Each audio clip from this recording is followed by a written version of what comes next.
Carlo Aquino inaming kinabahan baka hindi siputin ni Charlie Dizon sa kasal. Ipinahayag ng aktor na si Carlo Aquino na nakaramdam siya ng kaba at takot bago ang kanilang kasal ni Charlie Dizon, dahil sa posibilidad na hindi ito dumating sa kanilang pinaka-importanteng araw. Sa isang episode ng vlog ni Diamond star Maricel Soriano noong Sabado, ika-28 ng Disyembre, ibinahagi ni Carlo kung bakit pumasok sa kanyang isipan ang pag-aalala na baka hindi matuloy ang kanilang kasal. Ayon kay Carlo, nangyari ang kanyang pangamba kasunod ng pagkapanalo ni Charlie Dizon bilang Best Actress sa prestihiyosong Gawad Urian Awards. Naganap ito isang araw bago ang kanilang kasal, kaya naman nagkaroon siya ng mga pag-aalinlangan. Bago ang kasal, nanalo si Charlie ng Best Actress sa Urian. Tapos kinabukasan, ikinasal kami. Ang sabi ko pa nga sa kanya, tinext ko siya nung gabing iyon, kasi nasa awards night pa siya.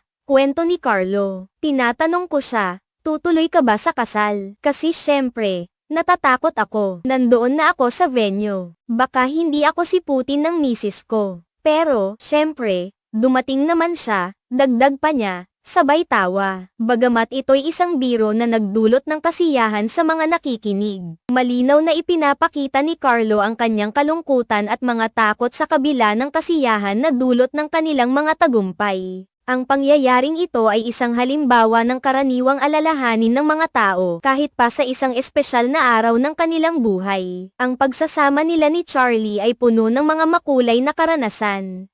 At hindi may kakaila na sa mga ganitong pagkakataon, kahit ang mga aktor at aktres na madalas makita sa harap ng kamera ay dumaranas din ng mga normal na emosyon tulad ng takot, nerbiyos, at pangarap na magtagumpay sa kanilang buhay magkasama.